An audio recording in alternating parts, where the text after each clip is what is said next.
And welcome everyone inside Donovan and Dino on this Monday, Victory Monday edition. Here I'm Dave DeNatale, along with the voice of the Browns, Jim Donovan. Good to have everybody with us. And Jimmy, it's good to be 8-3. I have to kind of pinch myself and, kind of make sure I'm not dreaming. But, the Browns are at a point that they haven't been in a long time, that we know that they're going to finish a season without a losing record, and with a month now of football coming up of meaningful games. Yeah, December's a big month, and there's no doubt about it. And you always want to be playing relevant games at this time, and for too many years we haven't been. I mean, think about it. If we were living in a typical world, and in the past when we have been under far less severe circumstances, December was usually the time that if you were a Brown season ticket holder, you would be saying, hey, I wonder if I can dump my tickets to these two games that we have coming up because it's cold and they're out of it and I have Christmas shopping to do. But that's not the case this year on a couple of situations. Obviously, fans can't be here and watch the games in person, but these are big games coming up. And I think it's really exciting that we go into December and we're going to play our biggest game of the season coming up on Sunday in Nashville when they take on Tennessee. So to be in the hunt this late is really a great accomplishment for this team, and it's been a long time coming, Dino. It has indeed. I want to go back to a couple things from the Jacksonville game, but we'll get to Tennessee here coming up.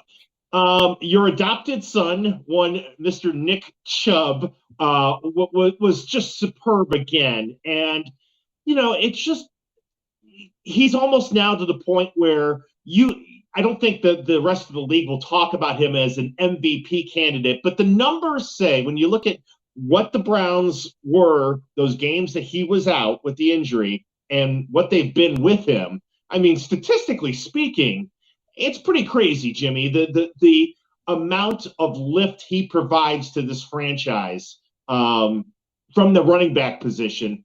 It's pretty special.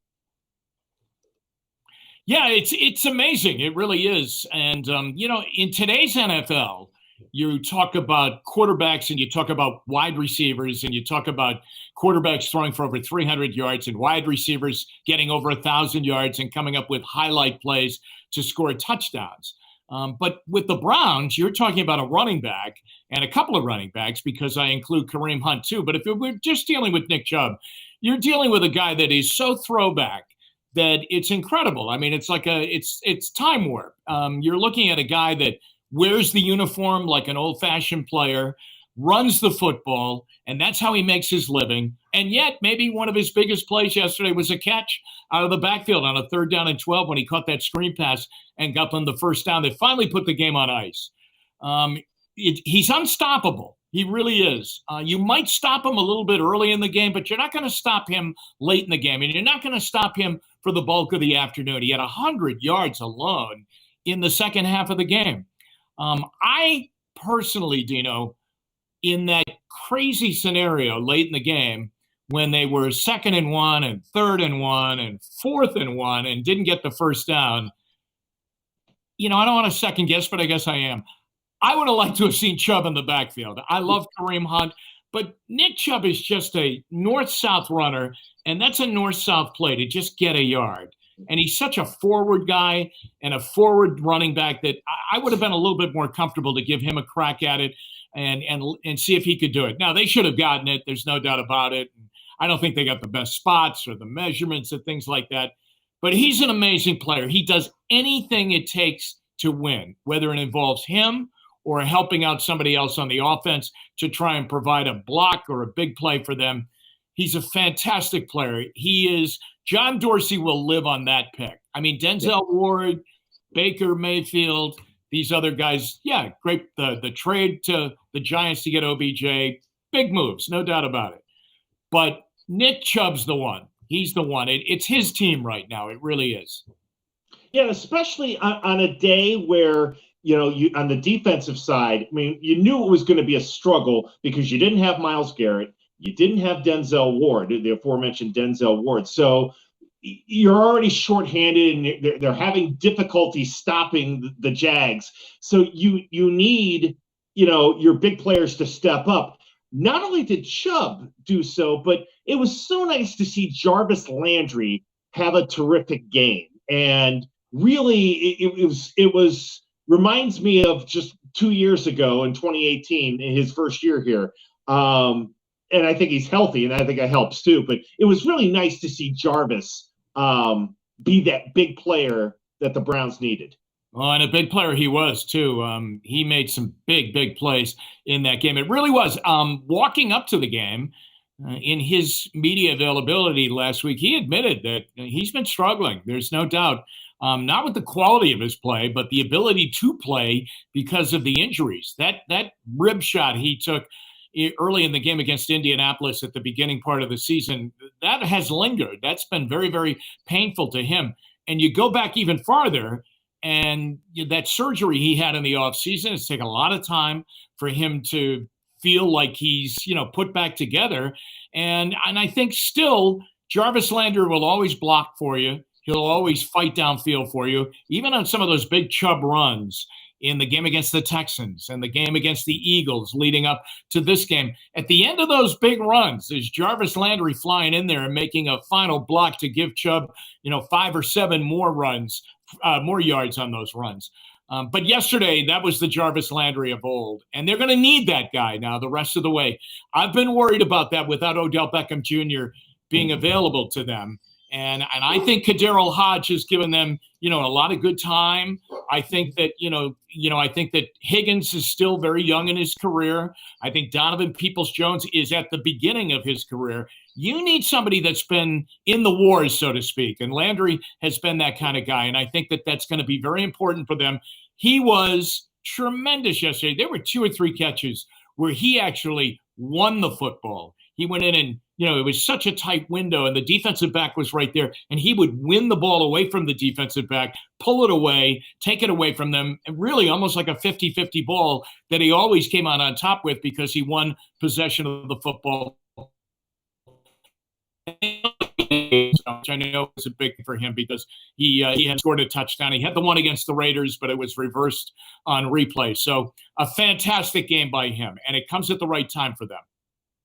Just two little nitpicky things, and then I want to get to the Titans. You mentioned the sequence of plays as the Browns got the ball to Jacksonville's 23, and they tried to run it on 2nd and short. Hunt got stopped. They went to a passing play to Hunt on 3rd down, and Mayfield missed them, and then of course they missed it on 4th down. Is that one where Kevin Stefanski might look back and say, "Yeah, maybe I should have kicked"? Besides having Nick Chubb in there, maybe I should have kicked the field goal or at least sent Parkey out there and get that 2-possession lead. And knowing that, of course, there's still 5+ minutes left, but get that little cushion. Yeah, I have to be honest with you.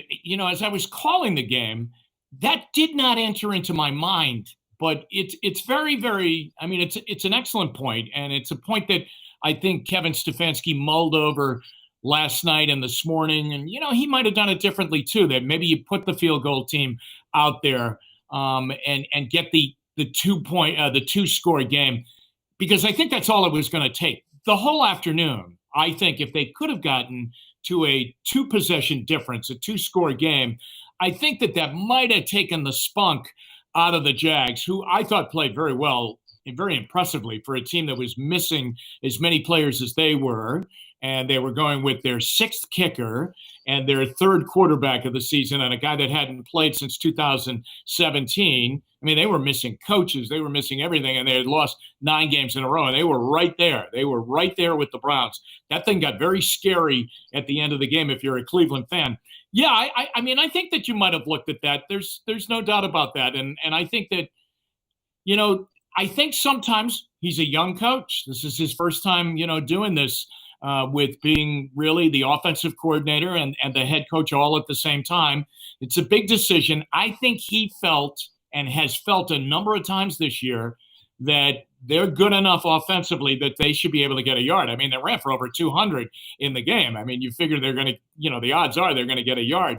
The other thing I think, Dino, is that sometimes you're trying to get it all.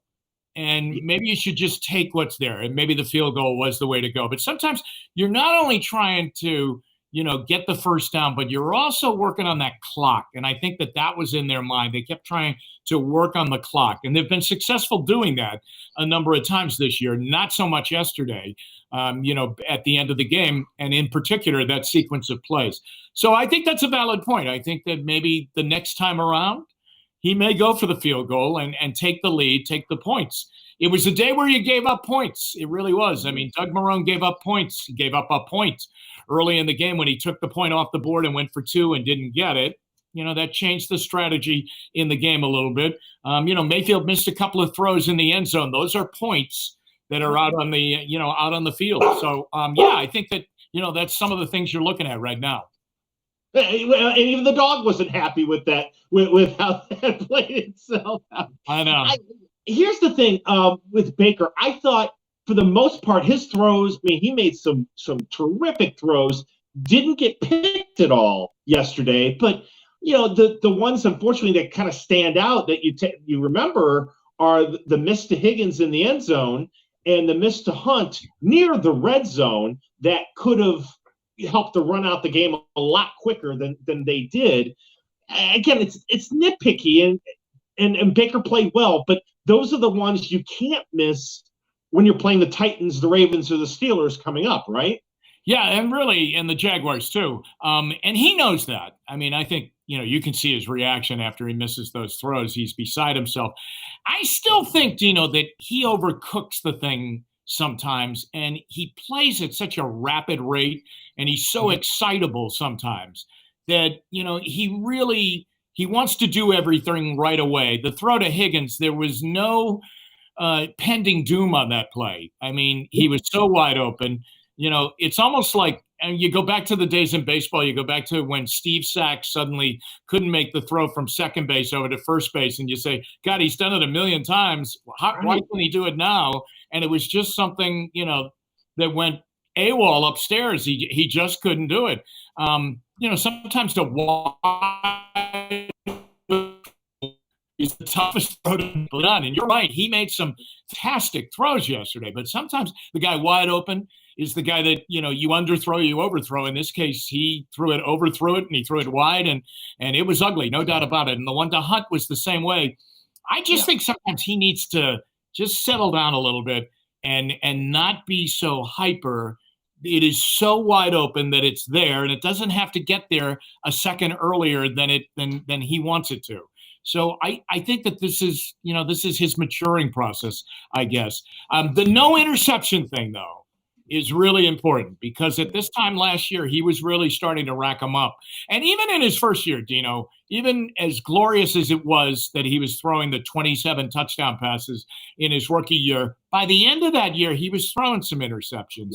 But we were looking past that because we were so excited to have finally found our quarterback. But definitely at this time last year, he was throwing a couple a game, it seemed. Now, he hasn't done that since the Cincinnati game.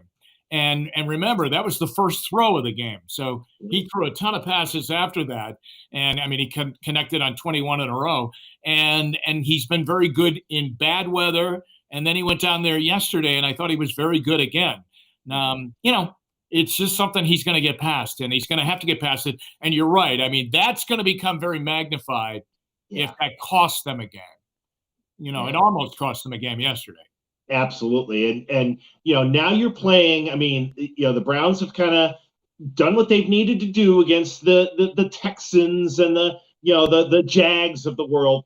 Now it gets real here these next couple of weeks, especially with Tennessee this week, and then you've got the Ravens coming up 8 days later. I said earlier, if you can't get up for Tennessee, just specifically remembering the beatdown they gave you on opening day last year, there's a problem. The fact that this is like a pseudo playoff game is another thing. And I think their mentality of 1 week at a time has been terrific. But this should have some guys remembering how they felt on opening day last year. Well, you're right. If you can remember the buildup to that game, and I have to tell you, psychologically speaking, Mike Vrabel did one of the all-time great preparations of getting a team ready to come into what was going to be an electric scenario. And I guess you could say hostile. but it was going to be loud, and he knew that. Opening day in Cleveland with the Browns picked to be a contending team for the playoffs and the AFC Championship and, perhaps a Super Bowl wonder story in Cleveland. And he was bringing his Titans in, and he kept telling them all week, it's going to be loud and nobody's going to believe that you're going to be able to do it. But if you can just hang in there and survive the first 10 minutes of that, the introductions and the Browns' first possession, which all lived up to the billing. The introductions were amazing. They were of AFC Championship game caliber in audible levels. And the first drive ended as a touchdown, but they missed the extra point. They survived that, and then they went on and won. And I think that really Tennessee got battle-tested in that game, which really served them well last year when they made their run. Now, they made their run at about this time last year. They got hot in the month of December, and that carried them into the playoffs, and they had amazing wins all on the road in Baltimore, in New England, until they finally lost at Arrowhead Stadium. And if you remember in that AFC Championship game, they had an early lead in that game until finally Patrick Mahomes took over and beat them. So, yes, it was a 30-point pasting. It was embarrassing. There's no doubt about that, and I'm sure that is in their memory. There are other problems, though, going into that game, and specifically Derrick Henry. This game could feature, the billing of all these games, these big games, like yesterday, Tampa Bay versus Kansas City. It's Mahomes and Brady. Could it be the last time they face off? The big tease by CBS. This game could feature 3 incredible running backs, and we've got 2 of them. Yes. They've got 1 that's really great, and we've got 2. Last thought with that, Kevin Stefanski said today that, it looks like Myles Garrett's going to be off of the reserve COVID list on Wednesday. For everything we love about watching him go after quarterbacks and put pressure on quarterbacks, I've missed the fact that Myles also does a good job stopping the run. I mean, he turned himself into a complete defensive end, and getting him back in time to lock up against Derrick Henry and the Titans offensive line, I think that's as important as anything.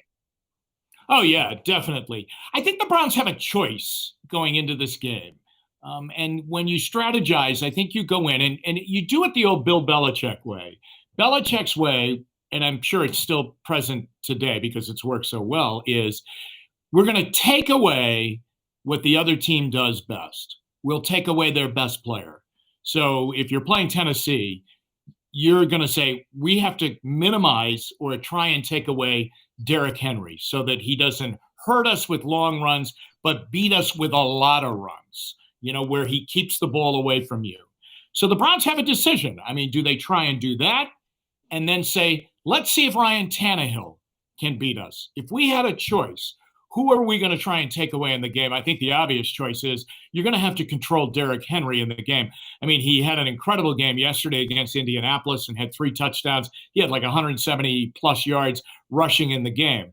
If that happens, you have a problem on Sunday. But if you can control him and put the ball in Tannehill's hands, now he might beat you too. But I like our chances against him more than if Derrick Henry becomes the constant in the game. Indeed. Well, that'll be fun, and it's going to have a playoff atmosphere. Even if we all can't be there, it's going to feel like a playoff game for us watching. And Jimmy, just kind of to put a bow on the show here, it's just fun now to look at, to flip the calendar tomorrow to the month of December. With 5 games to go, knowing that they're all going to be meaningful games for this team, and it's been a while since we felt that. Oh, absolutely. This is fun. It really is. It's a lot of fun. I will miss not being down physically in Nashville on Sunday because when you go to their stadium, it's a beautiful stadium right on the Cumberland River. And, always at the start of the game, the national anthem is always performed by a country music superstar. And I'll ask people in the booth, some of the support staff that you hire, on a freelance basis that will come in and help the broadcast. Wow, how did they get Kenny Chesney to sing the national anthem? And they'll say, Oh, he's a season ticket holder. I mean, he only lives 5 streets down, or you'll get Blake Shelton, or you'll get somebody. It's amazing. The national anthems. Carrie Underwood will come out. Why is Carrie Underwood here? Oh, she just lives down the street. They just call her up on Friday, and she comes over and sings the national anthem. I will miss that. I will. Well, Jimmy, great stuff, my friend. We'll look forward to seeing you starting at 5 on What's New and hearing all your insights later on tonight at 6, 7, and 11, my friend. Thanks, Dino. All right, thank you. And thanks, everybody, for watching Donovan and Dino right here on WKYC.com.